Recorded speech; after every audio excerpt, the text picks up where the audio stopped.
गंगा नदी के किनारे बसे एक छोटे से गांव में नेहा नाम की एक गरीब लड़की रहती थी। उसके पिता बीमार थे और माँ गांव के घरों में काम करती थी।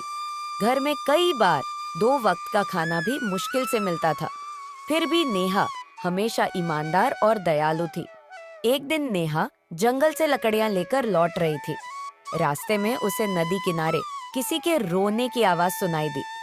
नेहा धीरे धीरे आगे बढ़ी तो देखा कि एक विशाल मगरमच्छ जाल में फंसा हुआ था। गांव वाले डर के मारे पास भी नहीं जा रहे थे। मेरी मदद करो। अगर तुम मेरी मदद करोगी तो मैं तुम्हारी जिंदगी बदल दूंगा। लेकिन मैं कैसे कर सकती हूँ?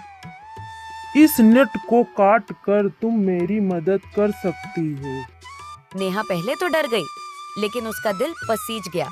उसने बड़ी मुश्किल से जाल काटकर मगरमच्छ को आजाद कर दिया। अचानक नदी का पानी तेजी से चमकने लगा। मगरमच्छ की आंखों से सुनहरी रोशनी निकली और वह एक जादुई रक्षक में बदल गया। उसने कहा, मैं इस नदी का रक्षक हूँ। इतना कहते ही नदी के बीचों बीच पानी 2 हिस्सों में बंट गया। नीचे एक रहस्यमयी गुफा दिखाई दी। नेहा और मगरमच्छ गुफा के अंदर पहुंचे। वहां सोने के सिक्के, हीरे, मोती और अनमोल खजाना चमक रहा था। लेकिन जैसे ही नेहा ने एक सोने का सिक्का उठाया, पूरी गुफा कांपने लगी। एक भारी आवाज गूंजी, अगर इस खजाने का गलत इस्तेमाल किया तो सब कुछ पत्थर बन जाएगा।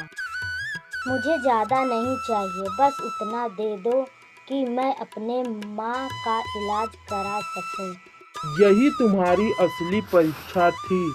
जिसने लालच छोड़ दिया वही असली खजाने का हकदार है। अचानक पूरे खजाने की चमक नेहा के चारों ओर फैल गई। जब नेहा गांव लौटी तो उसके हाथ में सिर्फ एक छोटा सा संदूक था। लेकिन उस संदूक में जितना भी सोना निकलता वह कभी खत्म नहीं होता था। नेहा ने सबसे पहले अपने पिता का इलाज कराया, भोजन की व्यवस्था करवाई।